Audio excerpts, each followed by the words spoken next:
Pemirsa, hari ini Jumat tanggal 11 Maret 2016 merupakan akhir dari pelaksanaan karya Tawur Labuh Gentuh di Pura Besakih yang puncaknya sudah dilaksanakan pada hari Tilam Kesanga lalu, sekaligus sebagai awal dari rangkaian karya Ide Betara Turun Kabeh yang puncaknya akan dilaksanakan pada Purnama Kedasa tanggal 23 Maret 2016.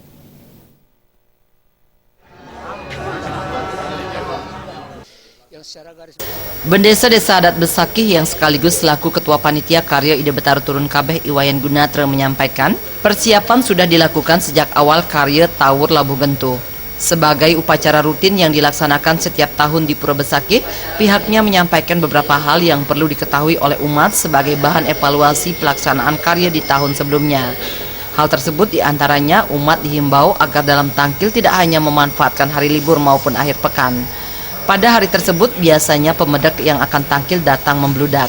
Untuk itu Gunatra berharap pemedak bisa datang menghaturkan bakti di luar hari libur dan akhir pekan.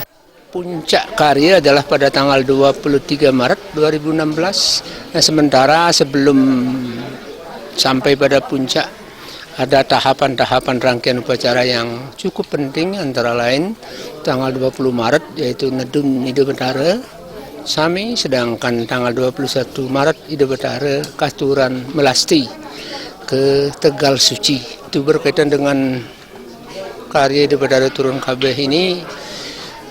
Sebagaimana biasa setiap tahun biasanya pada saat-saat hari libur, malam minggu, hari Sabtu dan sebagainya pasti kunjungan umat sangat membludak.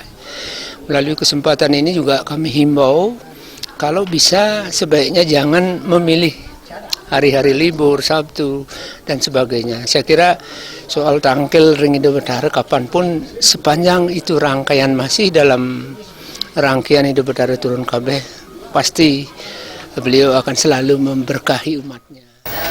Gunatra juga berharap demi kebaikan bersama dalam melaksanakan persembahyangan serangkaian karya Ide Betara Turun Kabeh nanti, umat agar bisa menjaga keteguhan hati dan kesabaran, sekaligus juga mematuhi anjuran yang disampaikan baik oleh pengayah maupun petugas keamanan. Gargita dan